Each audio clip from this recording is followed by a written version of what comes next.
Hey, it's Denise. It is Friday, March 13th, 2020. So, I wanted today to get on and talk about anxiety, panic, and the thoughts that are going through our minds right now, how to manage. And also, I have a free invite at the end.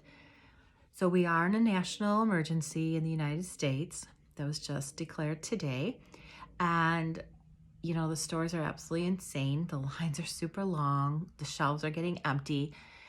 If I could just quickly add, please be kind to the people that are working. It's not their food the fault that their food is running out. Okay, they're stressed trying to work and take care of themselves as well. So we want to make sure that we're really practicing kindness right now. I think that'll go a long way with all of us. But if you're someone more prone to anxiety, or you're feeling like there's so much negativity, or people a couple days ago were saying this is no big deal, I don't know anyone cares, more people die from the flu, right? But you may be someone who might have some symptoms, but you'll never get ill. But someone who has a compromised immune system, or someone who's in that older category of age, they could get this. So that's why we want to have no touching. That's why we want to make sure, I hope everyone's been washing their hands ahead of time, but we want to make sure we keep washing our hands. We want to have some hygiene, and we want to make sure we're taking care of ourselves. So that's why they're closing things down. So that it's not like, oh great, work's closed, school closed, now we have a big party. You want to be making sure that you're taking care of yourself, which leads to managing anxiety. So I have here square breathing, crooked square, and I'll explain it and then I'll do it. So you want to breathe up for a count of 5. You want to hold your breath for a count of 5. You want to exhale for a count of 5, hold for a count of 5, and repeat. Okay, so I will do it.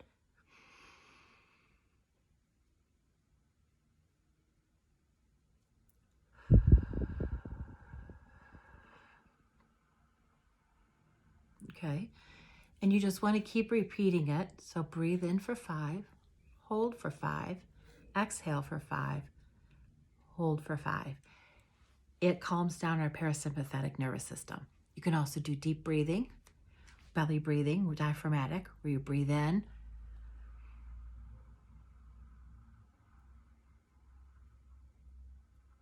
hold for 10, exhale, repeat, and do that about 10 times.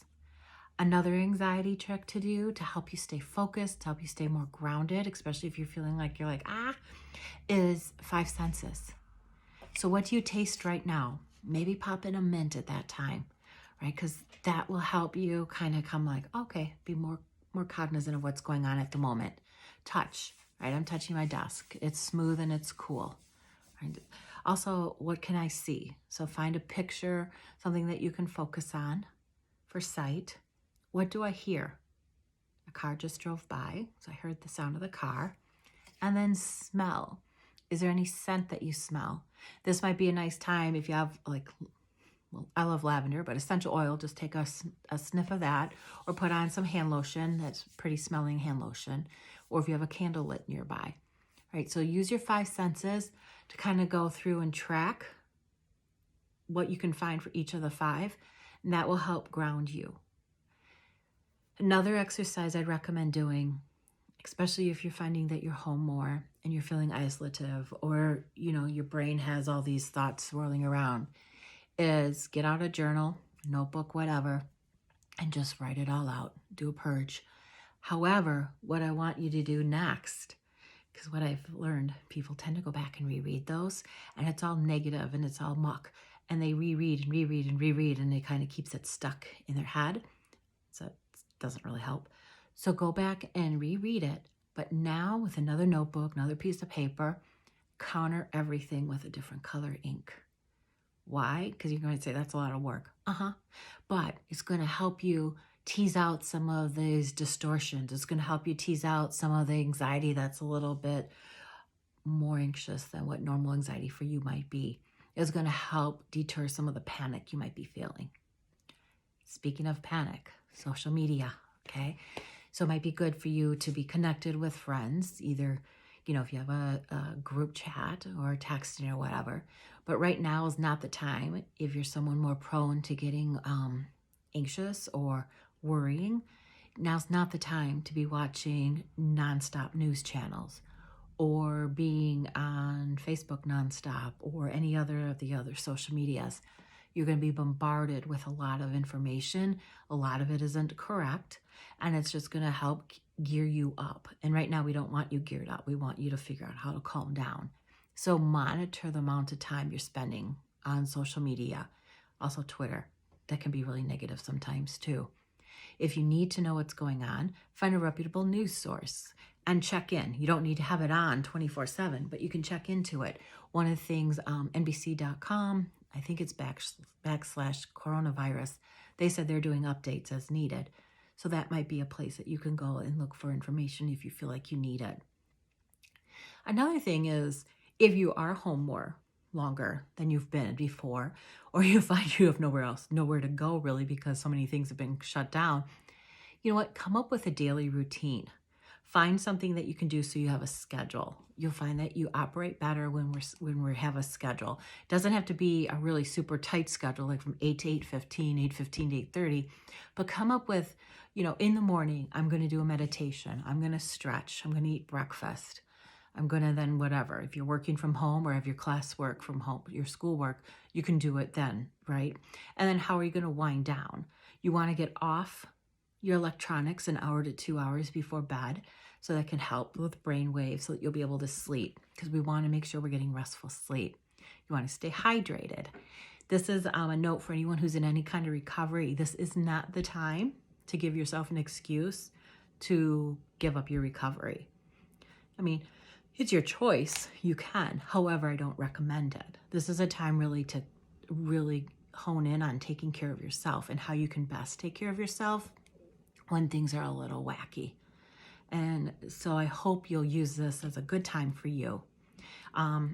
If you don't feel comfortable going to your gym, there's plenty of online, on the internet, on Hulu, Netflix, whatever, of different exercises. Unless you have exercise restriction, don't do exercising.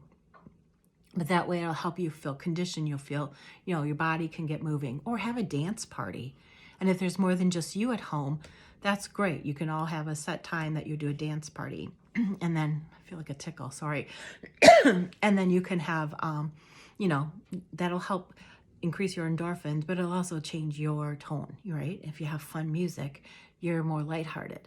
Pull out those board games. Remember playing board games as a kid? Pull those out. Have a good time with that. Also, what projects have you been wanting to do around the house? Now, I have like 30 books I've never read because I love to read and I just buy books. So this would be a good time to read books or clean out those kitchen cupboards. So projects around the house, take this time now. And don't wish for a pandemic or a natural emergency for any place, but this might help you have the permission to slow down, especially if you're not used to being slow. And you might feel a little off kilter for a while, but it's okay to slow down. Like I said, if you have your schoolwork or your work, you're going to have to still do that, but you're going to have a lot less to be doing, a lot less distraction because there's a lot less going on. So make sure you're taking care of yourself. Now, there are those people who struggle with isolation. So you want to make sure you're doing check-ins. Reach out to people. Have an accountability person that you can check with. Find out if your insurance allows you to do tele-sessions for therapy. And does your therapist do that? And how can you still get your therapy in if you don't feel comfortable going to the office? If you are on a quarantine, that means you cannot go outside. You cannot leave your house.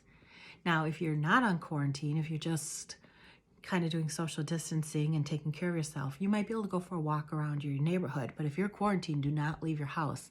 And also, if you have the symptoms for this COVID-19, you want to call your primary care doc. If you don't have a primary care doc, call your urgent care or your emergency department to find out what the next steps will be. They can help direct. You just don't want to show up at the hospital. You want to call first, get a triage over the phone so that you can make the best decision for yourself and for others too. We don't want to overtax our healthcare system right now, because they're the frontline people and they're being exposed. So we don't want them to get any sicker because we need them to be working. So if you don't need to go to the hospital, they will let you know that. And then we want to follow their directions, okay?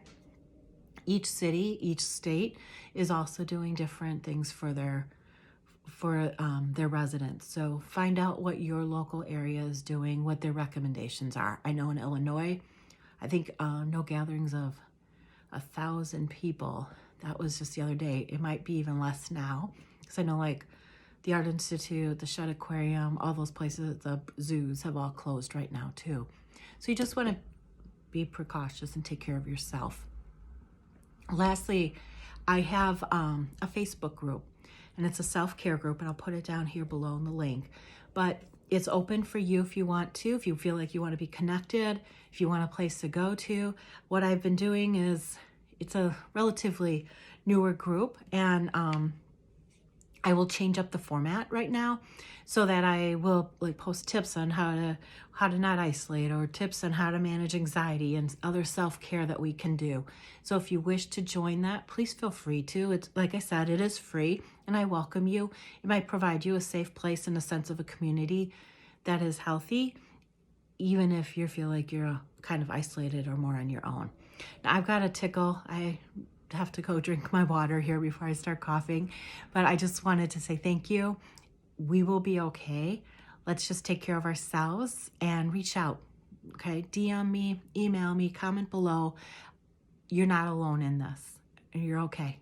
Thanks. Hope you have a great day. Bye-bye.